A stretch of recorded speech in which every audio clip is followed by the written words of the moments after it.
Hi friends, నేను మీ వైజాగ్ పిల్ల Vasu. Welcome back to my channel. ఈరోజు నేను paneer curry with roti prepare చేసి చూపిస్తాను.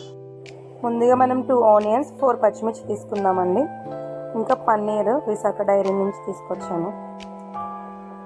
పన్నీర్ 200 గ్రామ్స్. పన్నీర్ మొత్తం ఇలా పీసెస్ కింద కట్ చేసుకున్నాను. నెక్స్ట్ మనం స్టవ్ ఆన్ చేసి పాన్ పెట్టి ఆయిల్ వేసుకుందాం. ఆయిల్ హీట్ అయ్యాక చిటికెడు పసుపు వేసుకుందాం. నెక్స్ట్ మనం పన్నీర్ ముక్కలు ఫ్రై చేసుకుందాం. ఎక్కువ ఫ్రై చేసుకునే అవసరం లేదు.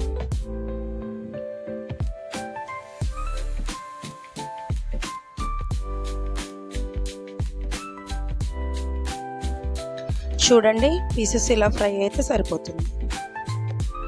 ఈ పీసెస్ని ఇంకా బౌల్లోకి తీసేసుకుందాం. నెక్స్ట్ మనం ఆనియన్స్ పచ్చిమిర్చి వేసుకుందామండి. అదే ఆయిల్లో ఆనియన్స్ బాగా ఫ్రై చేసుకుందాం. ఒకసారి ఆనియన్స్ని కలిపేసుకొని మూత పెట్టేసుకుందాం. ఆనియన్స్ ఫ్రై అయ్యేలోపు ఒకసారి మనం కాజుని కూడా నానబెట్టుకుందాము. కాజు పేస్ట్ వేసుకుంటే పన్నీర్ కర్రీలో చాలా టేస్టీగా ఉంటుంది. నెక్స్ట్ మనం పన్నీర్ని ఆనియన్స్లో వేసేసుకుందాము. వేసుకొని ఒకసారి కలుపుకుందాం.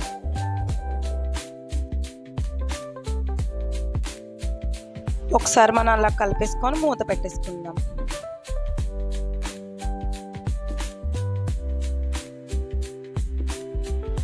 నెక్స్ట్ మనం కొంచెం సాల్ట్ వేసుకుందాం. కూరకు సరిపడినంత సాల్ట్ వేసుకొని ఒక 2 స్పూన్స్ కారం వేసుకుందాం.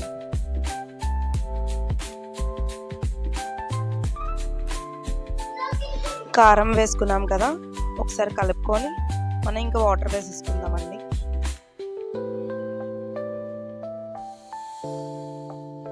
నెక్స్ట్ మనం 1 స్పూన్ మసాలా కూడా యాడ్ చేసుకుందాం.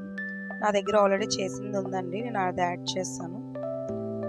ఒకసారి మనం ఫైనల్గా కలుపుకొని ఒకసారి మూత పెట్టేసుకుందాం.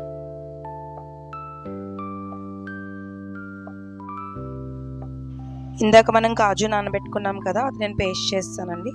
ఒకసారి మనం కర్రీ కలిపేసుకొని ఈ పేస్ట్ అందులో వేసేసుకుందాం.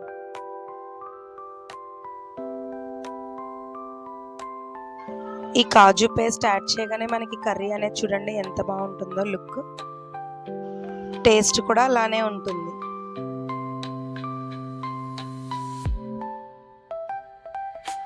ఇంకా మనం చిన్న కొత్తిమీర యాడ్ చేసుకొని సిమ్లో పెట్టుకుందామండి. ఫైనల్గా ఇంకా కర్రీ ఎలా వచ్చిందో నేను మీకు చూపిస్తాను. చిన్న కొత్తిమీర వేసుకొని స్టవ్ ఆఫ్ చేసేసుకుందాం. ఇంకా చూడండి, కర్రీ అనేది చాలా బాగా వచ్చింది. చాలా సింపుల్గా టేస్టీగా పన్నీర్ కర్రీ ప్రిపేర్ అయిపోయింది. నెక్స్ట్ ఇంకా రోటీ చేసుకుందాం మనం.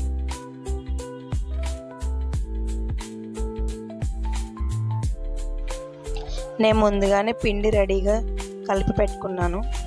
పన్నీర్ కర్రీకి రోటీ చాలా బాగుంటుంది కదండి, నాకైతే చాలా ఇష్టం.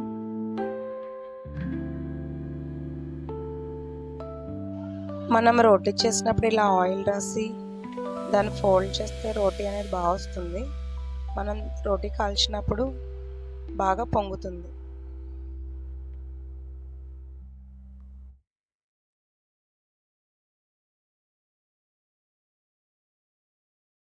ఈ లోపు మనం పక్కన స్టవ్ ఆన్ చేసి పాన్ పెట్టుకుందామండి రోటీ కాల్చడానికి.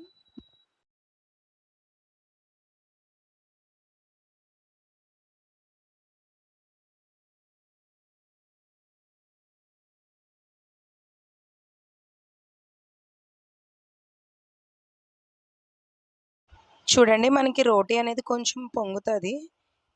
మనం చేసేటప్పుడు ఆయిల్ రాసుకున్నాం కదా, అలా రాసుకున్నట్టయితే మనకి రోటీ అనేది పొంగుతుంది. టేస్ట్ కూడా చాలా బాగుంటుంది, సాఫ్ట్గా వస్తుంది రోటీ కూడా.